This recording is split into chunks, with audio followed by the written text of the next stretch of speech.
Welcome to LinkedIn Live with personal brand authority, Lida Citroen. Lida is an award-winning executive coach, speaker, and author working with clients in over 30 countries. She helps professionals, entrepreneurs, and business leaders manage the way they're perceived by the people who matter most. From leadership development, executive presence, to strategic communications and social media positioning, Lida's work is thoughtful, motivating, and practical. Get ready for a great program. Here's Lida.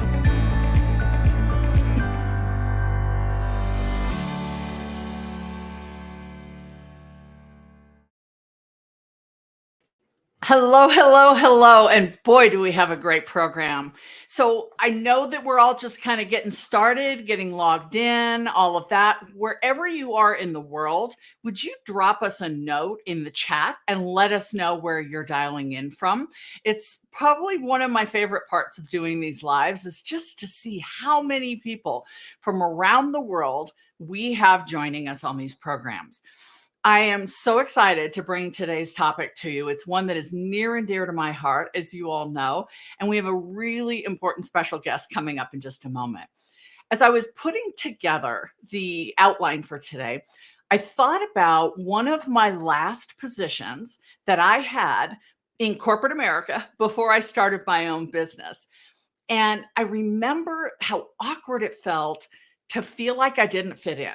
Right. And actually, when I was interviewing for the job, they said that was one of the things that really attracted them to me is I wasn't like them. And I thought it was a selling point. They thought it was a selling point. But we really quickly learned that it wasn't. That the fact that I wasn't one of them, that I didn't come from the background that many of them had come from, I didn't have their same set of experiences, really made me a little bit of an outsider. And at first, I was confident and assertive in sharing my voice in meetings, and I would have an opinion as an outsider and voice that. But the more it became obvious that I didn't fit in, the less I started doing that. And I started retreating, and I was pulling my voice back and starting to feel more and more job dissatisfaction. When I found my voice and my confidence again later, I realized the problem and the fault wasn't them. They thought they were hiring something fresh and different. And the problem wasn't me. I thought I was stepping once again into a situation where my skills and my talents could be maximized. But I realized there was a disconnect and we just weren't made for each other. Executive presence, your ability to carry that confidence, to display your leadership skills, to have that voice that's so authentic to you and so compelling that you have to share it is what we're talking about today. And whether you've ever been in a position like I was in, where you just literally didn't feel like you fit, or whether there was something else maybe holding you back, maybe you didn't think it was the right time, maybe you didn't think you were the right person to share that voice. We're going to have a conversation about how to get better at that.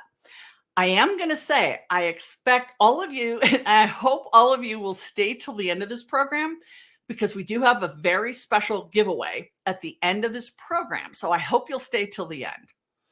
But today we're going to challenge some of the norms. Do you have to conform to fit in? In that job I just described, I tried. I started dressing like them. I tried using the same language they were using, but it wasn't authentic. So the question is, do you have to conform in order to fit in? Can you have a voice at the table? Are you the right person? Are you ready? Do you have enough of the gravitas and credibility and expertise to be able to confidently project an opinion, an idea, or a challenge and be respected? And how do you bring your voice, your ideas, maybe your objections into those high stakes, complex conversations and not feel like you're about to get targeted?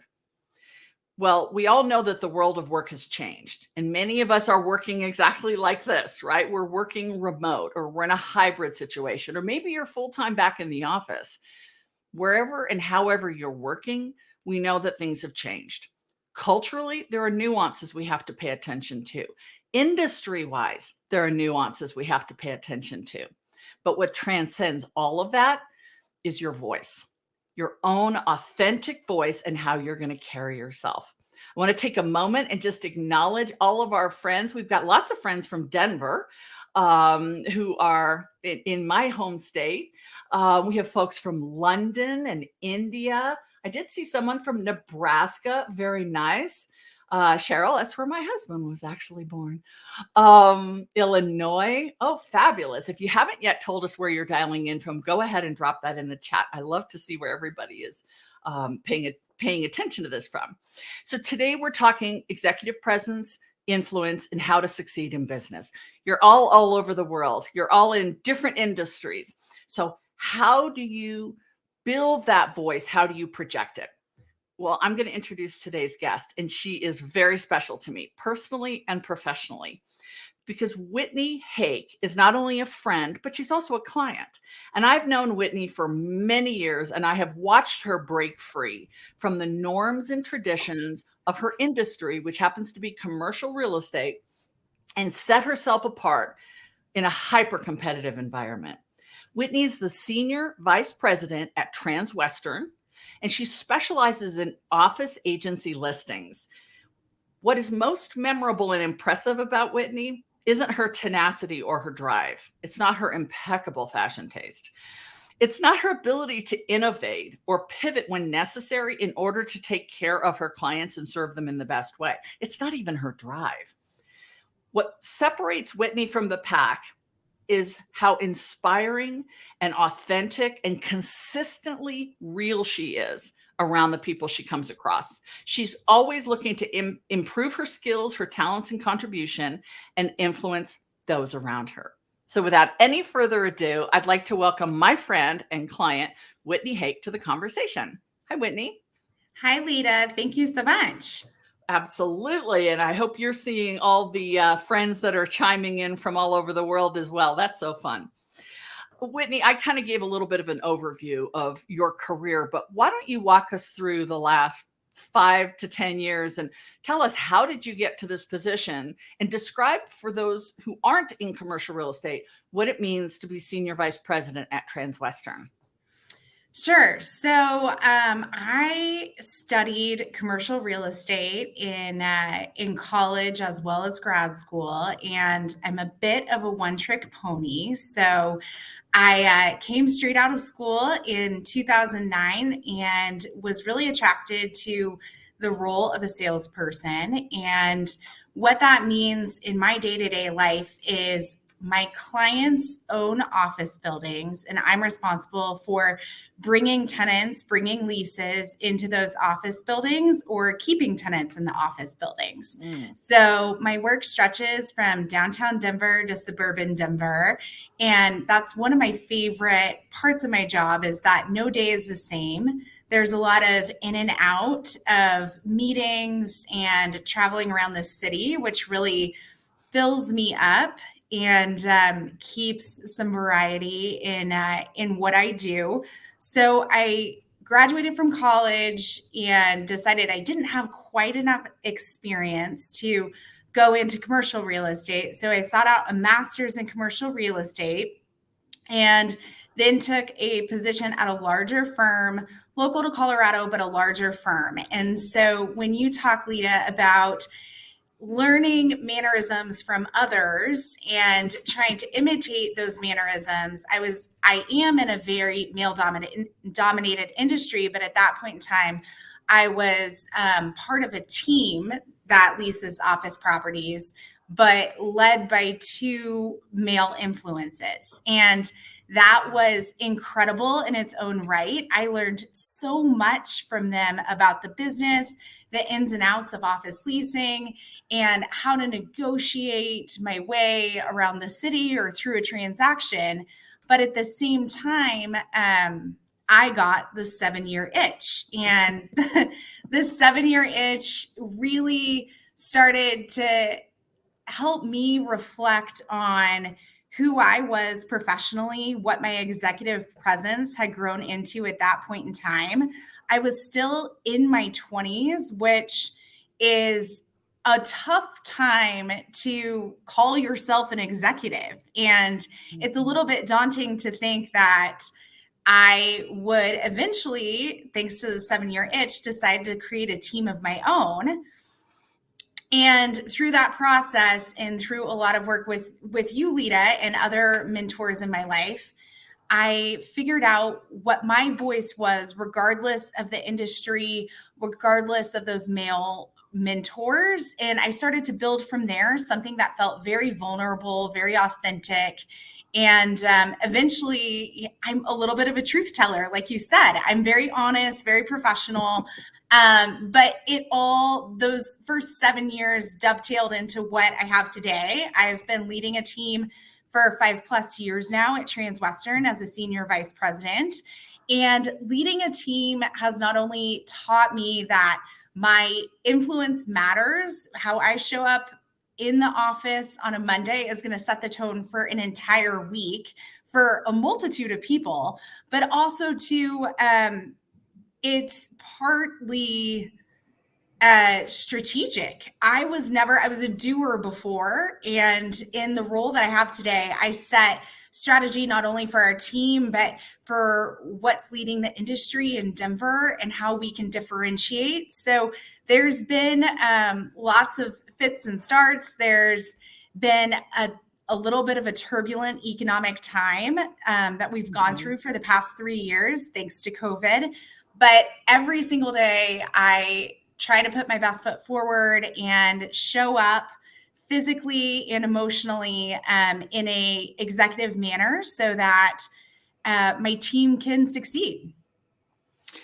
And thank you for that. And yeah, I mean, there are times we do have to show up because we know that everyone else is watching us. But how do you walk into a situation, or how do you contribute an idea, or maybe you're not feeling 100% confident? How do you navigate those situations? Maybe a client is needing something, or your team is looking to you for guidance, and you're just not feeling 100%. What are some things you do to push through that? Yeah, in those cases, I like to lean on experience. And I also lean on current events. I know that might sound funny, but being well read, in my experience, is a secret to executive presence. And you can always, there's something that you're sharing in common, right, with business people, is current events of the day, of the week, trends, and how to parlay those into conversations. So if I'm not feeling 100% confident in what I have to contribute, then I will turn to current events, because I feel like that is a really good way of telling folks that you're connected to what's happening in the business economy, as well as just globally or in your city. What I do is really important locally. So being tied into what's happening with businesses, the headlines, sometimes that will bridge the gap for me between how I'm feeling and if I have to be there anyway. But to experience. So making sure that you're constantly upskilling when those opportunities present themselves. That's really important to executive presence, because if you're not feeling 100%, you know that you've put in the work, and that's going to see you through to a better time. Well, and I know that, kind of building on that, one of the things that women sometimes walk into, and you're in a very male dominated industry. I think it's getting better, but it's traditionally real estate and then commercial real estate, is the idea that we're going to be emotional, right? That it's always going to be an emotional solution, an emotional objection, an emotional idea. So what I'm hearing you say is having a broader perspective, being able to pull in data, right? Sort of takes care of the functional side of what we need to know, the analytical thinkers in the room who are going to say, okay, this isn't just a wild idea she's presenting. There's actually something to back it up. Is that what I'm hearing? Correct. Yeah. There's just a lot that can be putting those data into my conversations was a learned behavior for me. And there's what you're naturally inclined to do, and then there's those learned behaviors, and then there's finding that authenticity in between. So you mentioned one of my favorite words, which is authenticity. So knowing that you're going to bring this data or this empirical information combined with your own experience, because gravitas has a lot to do with being able to be credible, right? Being a subject matter expert. How do you then inject vulnerability, authenticity into the conversation to navigate those tough conversations and situations? I think there's a lot that I've learned about empathy since leading a team, and not everyone is going to feel 100% any given day. And so, if you're empathetic to the client, empathetic to a colleague, and trying to meet them where they're at, that's where that authenticity and vulnerability is at. But establishing credibility while being empathetic, that's a funny dance. Mm-hmm. So Sarah just asked a question, and while we typically take questions at the end, I think it's a really timely question. She asks if you can provide an example of when you walked into a situation where you didn't feel 100% confident. What didn't you know, and how did you navigate it or handle it? Thank you for that, Sarah. Yeah. So, Sarah, that's a fantastic question. I would say this occurs almost weekly for me. I like to put myself out there. I like to put myself in vulnerable positions and see how I can react and how I can perform. A specific example would be, trying to think here on the spot. A lot of what's transpired economically is new to me, and it's a tough situation for a broker to navigate. So my clients own the office buildings, and right now the equity in those buildings has completely eroded. But my job is still to lease those assets, and so navigating that conversation day in and day out without being accusatory or putting my thoughts together in a way that doesn't turn me into an economist is really challenging. And finding my voice by using data, but also by being empathetic is really powerful. And being apprised of the latest and greatest information. So a good example would be last week, the Fed decided not to raise interest rates. Well, what does that mean for my clients? That means that their equity, wherever it stands today, is just going to get a breath, get a pause. And that means that they're going to have less pressure on them for the next couple of months, which is really nice. But having those conversations in real time is hard, because my job is to fill the buildings that they own, and the buildings that they own aren't as valuable as they were before. And how do we navigate that without asking for additional capital? How do we navigate having an intelligent conversation about leasing when the demand isn't necessarily there? And offering solutions in those moments is what I do best. Well, and there's an expression, I don't remember who first taught me this. It's called going over your skis, right? Meaning getting ahead of yourself. And what you're describing is being able to be optimistic and positive with your clients, but not being fake and certainly not misleading. And I know, Sarah, I walk into situations all the time where I'll be giving a presentation and somebody asks a question that I literally don't know the answer to. Either it's not something I'd ever thought about before, or maybe it's not my area of expertise. For instance, I teach a lot about how to hire, onboard, and retain military talent for companies that are looking to hire veterans. And somebody might ask a question about PTSD. I know this much about it, and there are people much better skilled at that. So you don't want to look like you don't know, but it's fine to say, this is where my expertise ends, and I'm happy to connect you with people who might have a better depth of knowledge in that area to support your question. Because I think when we start getting into the feeling like we have to answer every question, we have to be knowledgeable, then are you spreading yourself a little bit thin? And that can be tricky. Would you agree? Yeah. Definitely. So what are some other ways that you've built your presence? I mentioned in the intro, you happen to be very stylish. You present a very polished, professional appearance. What about your body language or any other areas of your presence and leadership that maybe you've consciously worked on? Yeah, I think making certain that physically I feel my best every single day is very important to me and sets the tone for my team.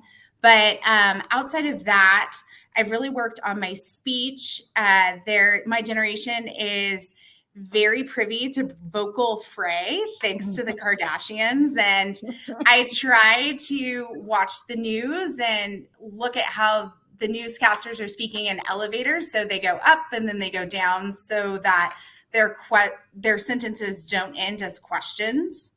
And that is something actually that Lida has helped me with in the past. But I also think too, just establishing comfortability in what you're bringing to the table. That's where all of the confidence comes from. And if you're confident in what you're talking about, if you know that there's friends in the room, lean on them as heavily as possible.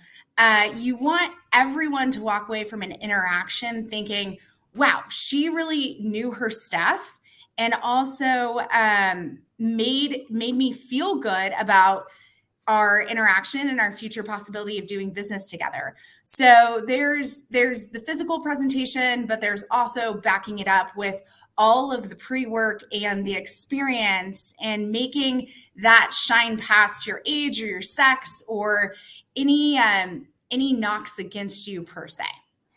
And that's unfortunate that age can be a knock against you, as you say, on either end, right? Totally, both. One of the things you and I talked about as we were sort of thinking through how we would have this conversation is how you approach, let's say, a critical meeting where you're going to make sure you have something of value to contribute.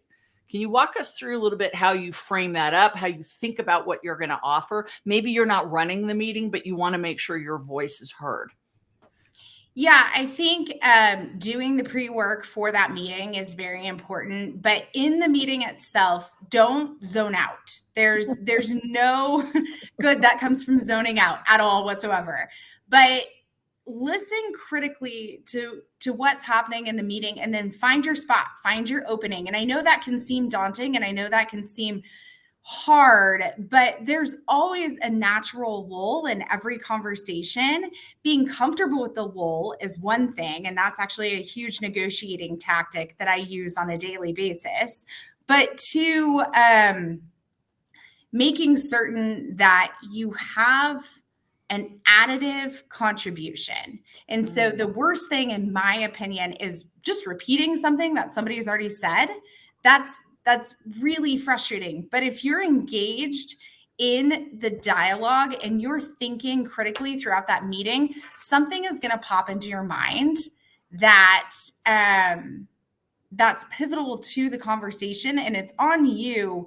You've already taken the seat at the table, so you need to use your voice. And I'm such a huge proponent of, whenever we walk into a presentation, whomever is in that presentation on behalf of my team has done the pre-work. Sometimes we meet as a team, we do mock-ups where we're talking through who's going to cover what aspect of a presentation. And I put the onus on myself as leader of the team to always be stretching my boundaries. So I encourage the young people that work with me, or my colleagues, if they've heard me say something that's market related, steal it from me, because it's on me to be on my game, to think of something new in those moments. And I would rather them look good and be parroting something that I've said before that now they fully understand. And that forces me to get outside of my comfort zone and say something that's new to the particular situation we're in. So what I'm hearing you saying is, before you even go into the meeting, do your pre-work, have some ideas of what you could contribute, pay attention to the meeting, don't zone out. I love that. I think that's really hard to do when we spend so much of our time behind computers now. And then look for those openings, those natural openings to offer your idea or your thought or suggestion, and not just say, yeah, I was thinking that too. Or I love when somebody says, well, to echo what Whitney just said. It's like, well, we all just heard it. We don't need you to echo. But it's different to say, to build on what Whitney just said. And I recently did an article, I think, and the fabulous Sabrina, I think we'll find it and put it in the comments about, when do you speak up? Because so often we have that great idea and then we wait and somebody else offers it. And it's like, oh, I wanted to share that. They get credit for the idea. And our fear is sometimes that, well, if it's not a good idea, we're going to be, the slings and arrows, but the other person gets credit for it. You mentioned something I want to build on, and that's this idea of a lull in the conversation. How can we use silence strategically, even when we're presenting our own ideas? Silence is a moment of impact. Tell us about that. Is there an example of maybe, because I know I love to use silence. It draws people in. It makes them pay attention. Like, did they just ask me a question? But it is that moment of impact. Do you have an example, or can you tell us a little bit more about that? Yeah, I think silence for me is most effective in negotiations. So I represent building owners, and tenants are represented by other brokers, and we have to assemble a transaction that works for both parties. And silence is where I'm not overplaying my hand, because especially in today's economic environment, there's this give that landlords are bringing to the table. And at some point in time, I can't give anymore, I shouldn't give anymore, or there's nothing left. And I never want to make it to that point in any negotiation. So I use silence strategically if I've presented an offer, or I've presented a new, I guess, component to the deal that should create value for the other side. You just stop right there. Don't keep going, because one, it's going to detract from what you've just offered. And two, it'll make you seem unsure, and they're going to catch on to you have more to give and ask for more again. So there's the trick of silence in any negotiation. And I have to also sell a lot of terms to my clients, right? And they need to believe that I know where the market's at, and I know that we're presenting a market transaction. So if I start second guessing myself, they're going to say, well, wait a second, could our rate be higher? Or could we get away with providing less tenant improvement dollars? And we want to deliver something that's competitive, and that silence establishes credibility as well. I love that, because I think what our natural tendency is to keep talking. And you said, overplaying your hand. We can call it overselling, even if you're not in a negotiation, just having a conversation.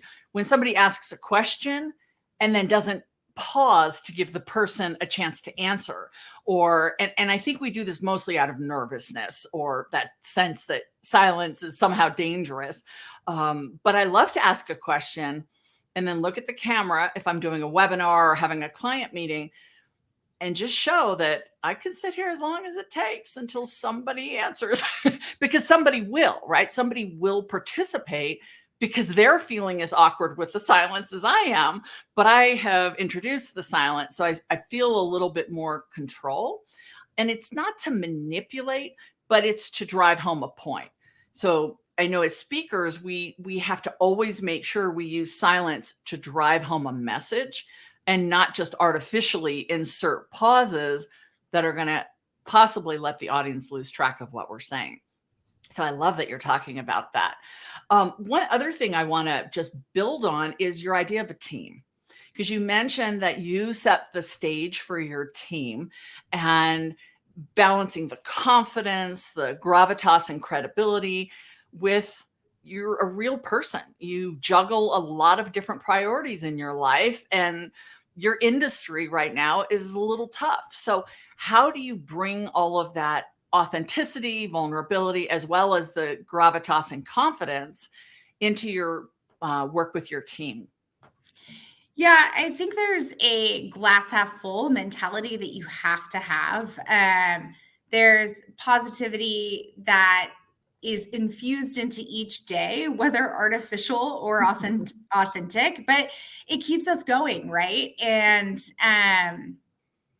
being a team leader is a choice that I've made, and it's not a natural behavior for me, but it's been so rewarding to watch the people that I've coached over the years succeed with me or succeed in their own career paths, independent of my influence. And that lights me up. So as much as I don't like expense reports and approving silly day-to-day stuff, there's so much satisfaction and the power of a team that's positive instead of a team that's negative and just kind of imploding on itself, especially when times get challenging and tough, is the tone to set every single day. And I find that it starts with the top. And for my team, that's myself. And there's a lot of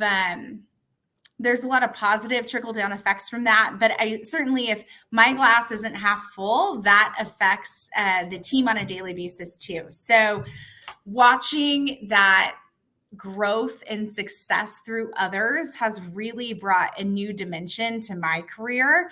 And I noticed myself honestly doubling down on making them successful. So ultimately things work towards the top. And if they're successful, I'm successful, but I don't want to stop because I want to see them succeed as well. So there's this buy-in nature that we're all sharing. The market is what it is. So we're all sharing in that too.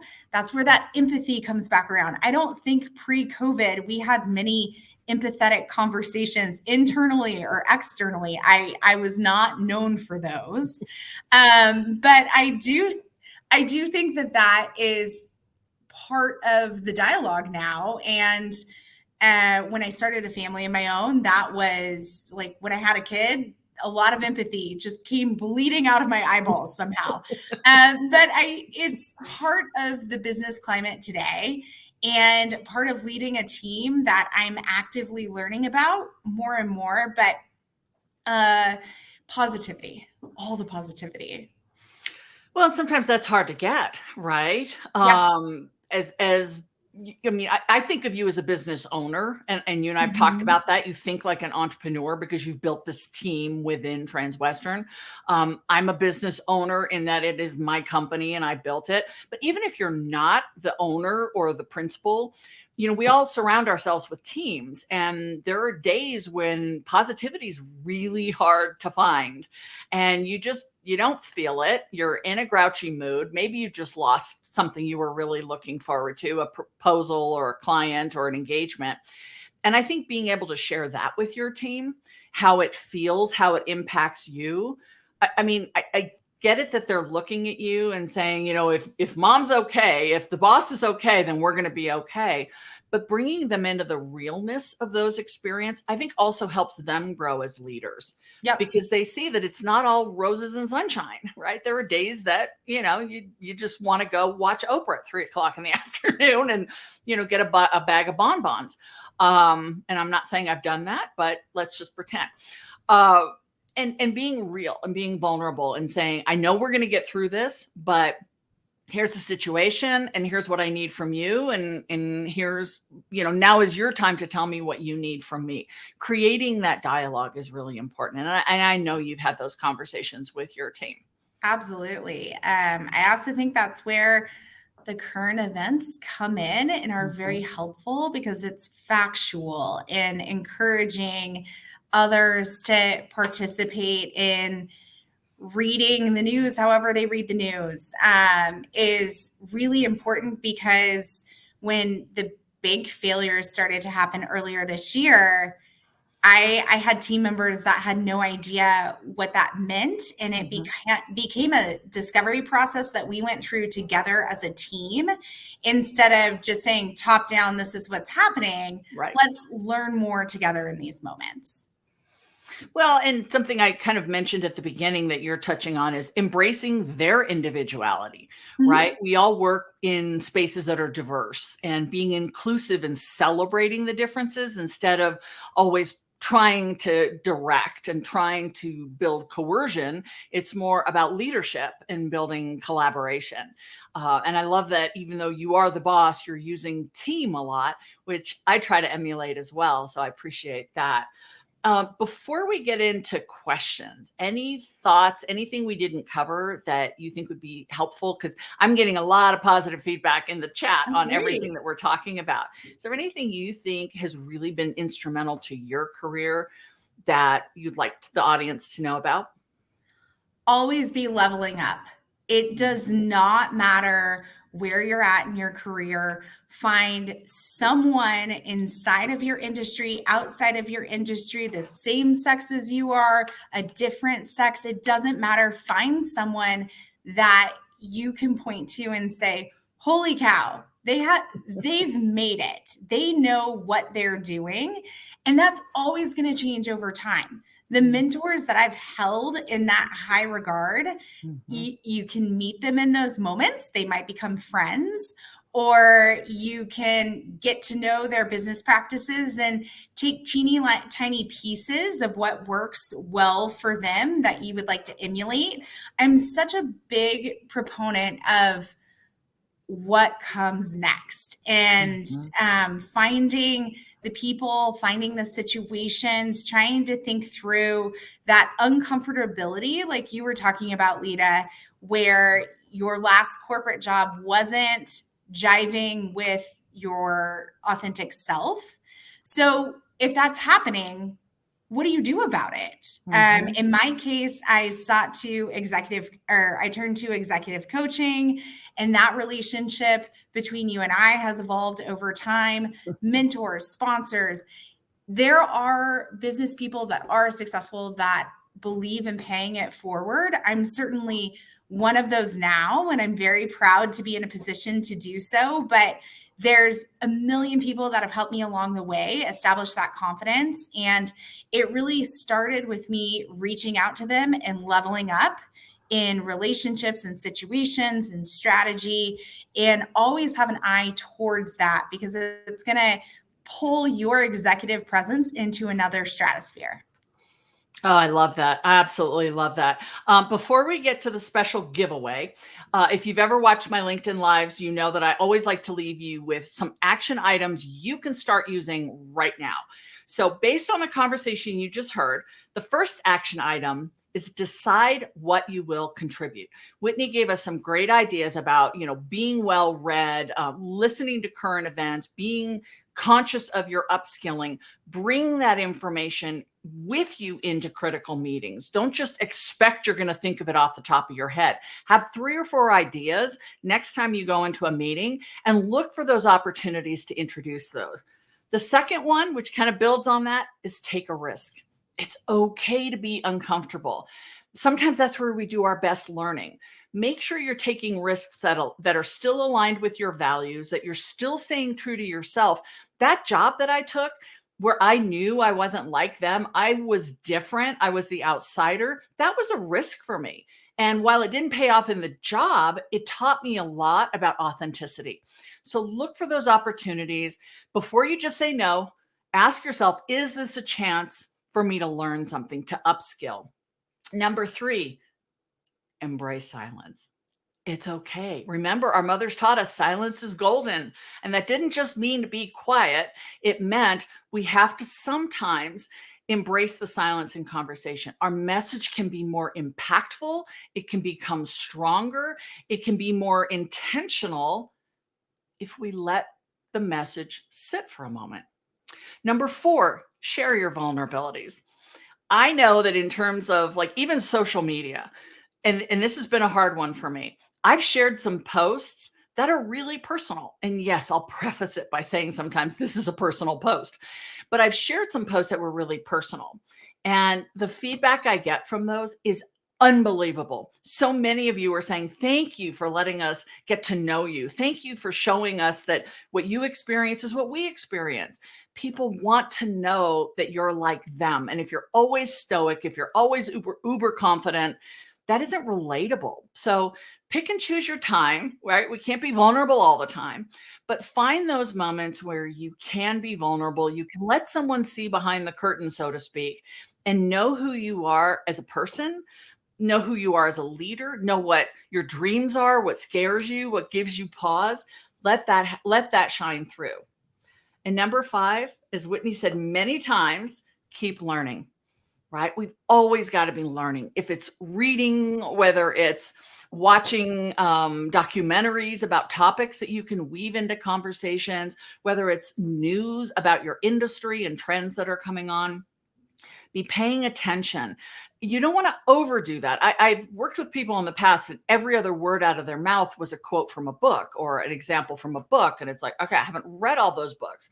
What is your thought on it? Make sure you're always injecting your own thoughts, but it can give you that data that Whitney talked about that you can walk into a conversation and say, okay, this part's my opinion, but here's what it's based on, right? I've read all of this. I've studied these case studies. I've looked at the history. This is my opinion formed on that, not just based on, I don't know, top of mind. So those are some 5 action items you can start doing right now. If there's something different that you've taken away as an action item from this conversation, go ahead and drop it in the chat and let's let others learn from what you've learned that you're going to start doing right away. All right, Whitney, I see you've joined us. Before we get to questions, we do have a giveaway. So many of you know this month is the 15-year anniversary of my business. Sometimes I can't even believe it's been that long, but it's been 15 years of spreading the message about branding and influence and reputation with audiences around the world in over 30 countries. So what I'd like to gift you is, and this is part of my generosity and gratitude, is I would like to gift you a possibility to win 1 hour of free coaching with me. And the way you're going to do that, and Sabrina has written out these directions, she's going to put a link in the chat and you're going to fill out your name and your LinkedIn profile. And then we're going to randomly, she's going to pick one winner who will then get notified through direct message tomorrow that you have been selected to win a 1 hour free coaching session with me. And hopefully Whitney can tell you that that's somewhat valuable because we tend to work very fast and very smart. But I encourage you to fill out the giveaway link that she put in the chat. And I'll be spending an hour with one of you talking about your goals, your reputation. If there have been any challenges, we can talk through those. But that is a way of my saying thank you. So we're going to take questions in just a moment. So be sure to put those in. I know we've had a couple come in that I'm sure Sabrina's already caught. But I really want to thank you for attending if you have to drop off.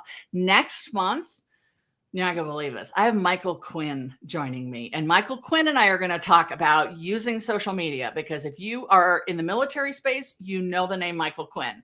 So be sure to stay tuned, follow my newsletter, follow me, and we'll be talking a lot about that upcoming program.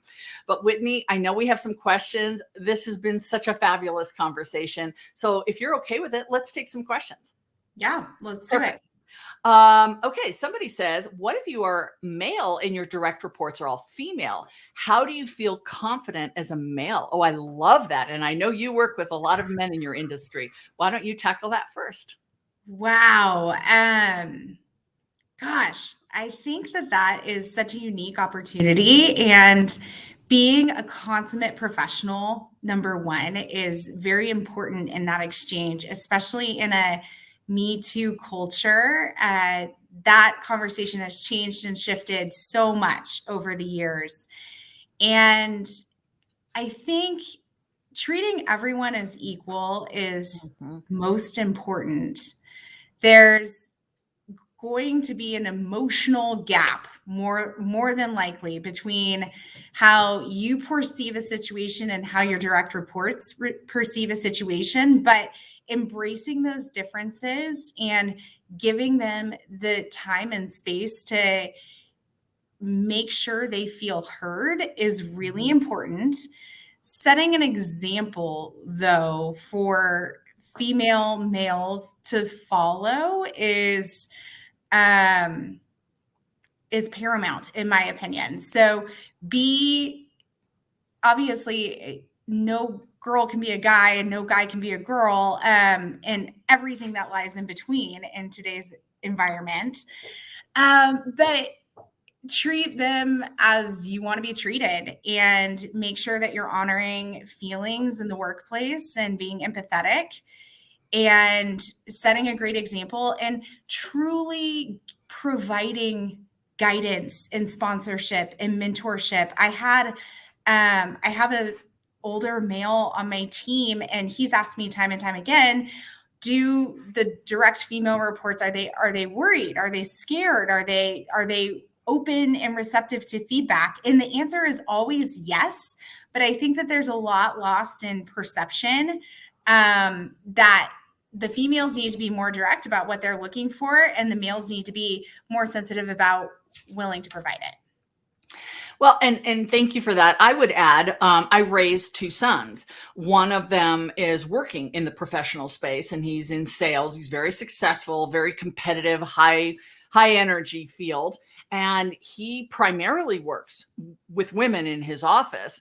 And his question to me was exactly like that LinkedIn user, right? How do I show confidence without showing aggression? Managing all of the inclusivity tips that I'm always talking about. And my first recommendation was be yourself, right? If you're trying to be someone else, if you're trying not to be someone you don't like, that's so much brain work. Be yourself. And I know I raised my boys to be, welcoming and warm and confident and all those things. So it shouldn't matter if you're dealing with a male colleague or a female colleague. So being yourself, I think, is a really good start. The second is watch for those tiny little, they're not even microaggressions. They're undiversity, uninclusion things, right? So I have a client who loves to start his presentations with, "Hey guys." His emails even start with, "Hey guys." And I'm like, not a guy, right? It's those little tiny things that we might not even realize. So if somebody offers you feedback and says, "Yeah, maybe work into your PowerPoint presentations, a little more diversity," right? You're not showing a lot of diversity in your presentations. Your emails don't show a lot of inclusivity. Those are such tiny little things you can do and still be authentic, still be yourself. So thank you for that, Sabrina. What's another question that's on your mind before we wrap up our conversation today? George says he agrees. No one wants to be treated or perceived to be different. We want to be, and George, I would agree. I think we want to be celebrated and appreciated for our uniqueness, but nobody wants to be singled out because of who they are or how they are. And inclusivity really drives that. So making sure that everyone's voice is heard, that everybody feels part of the conversation. I do a lot of presentations, and my last check before anything goes visual is, do I have a lot of diversity represented? Because I know with audiences, they're going to look to see someone that looks like them. Even if my audience is all male, where I'm told by my client, you're speaking to a female audience or a male audience or an African-American audience, I want to show diversity because that's my brand. And so think about it from that lens. Not only are you being respectful to the person that you're communicating to, but you're also representing your own brand, which hopefully includes some of those qualities. Perfect. Any other questions, Sabrina? I know we had some issues with the form that got all figured out. So that's all good. Make sure you fill those out so that you can get that, that 1 hour free coaching, hopefully. Any other questions? Oh, thank you for that. Body language is a takeaway for you.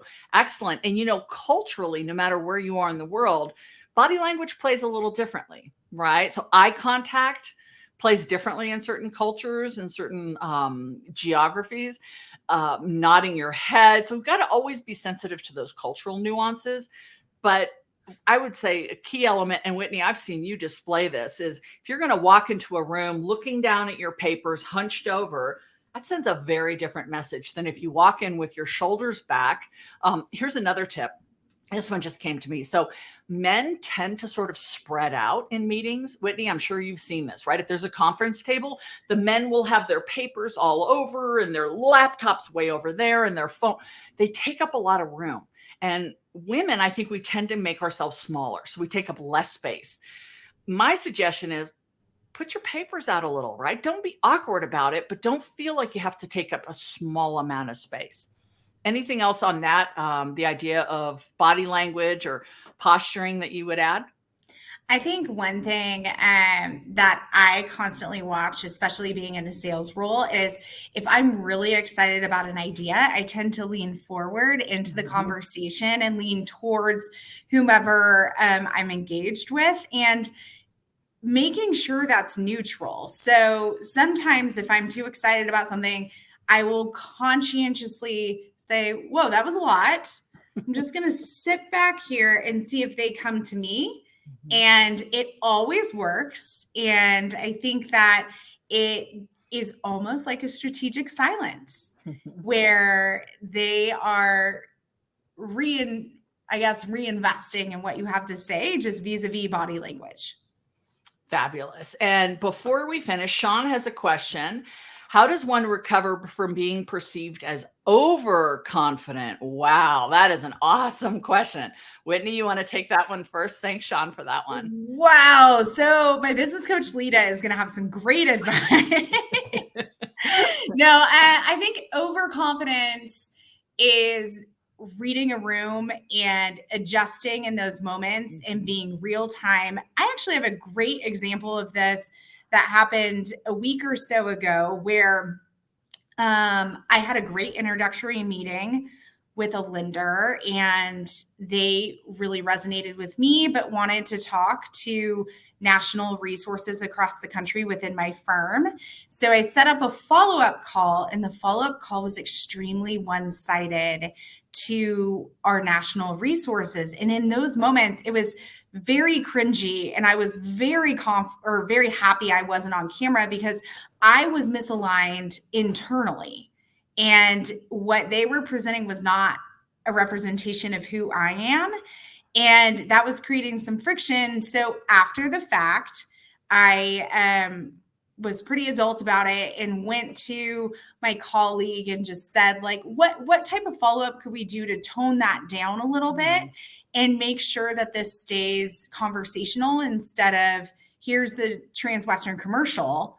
Thank you. It's over.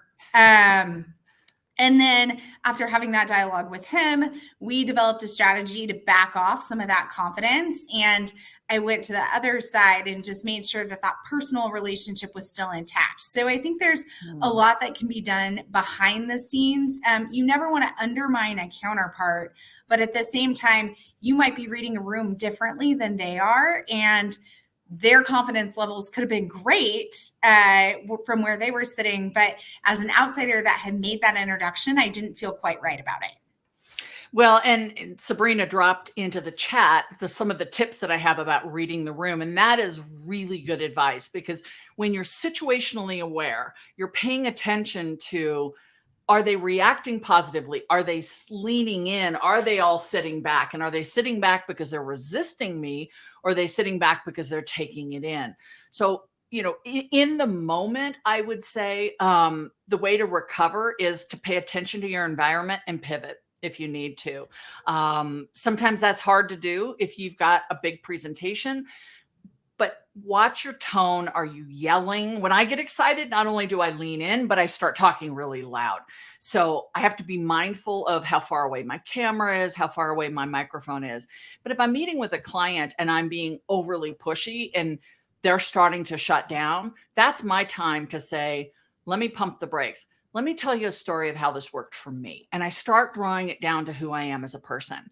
That allows the other person to see that my confidence is coming from passion and excitement, not from being aggressive or pushy. So there's ways to catch it in the moment. There's ways to catch it afterwards. And I've gone back to people and said, I feel like I came on a little strong in that conversation. Would you like a do-over? Because I don't want this to be about me. I want it to be about us working together. So being aware of that and going back to them, I think can be fabulous.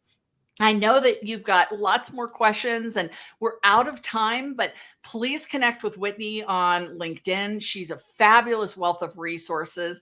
I look forward to connecting with all of you. If I know there's some issues going on with the chat, feel free, or with the form, feel free to message Sabrina and she'll make sure that all that gets fixed for you, because we want to make sure you can get in there for that. Follow me on LinkedIn, follow Whitney, and we'll continue to give you some great advice.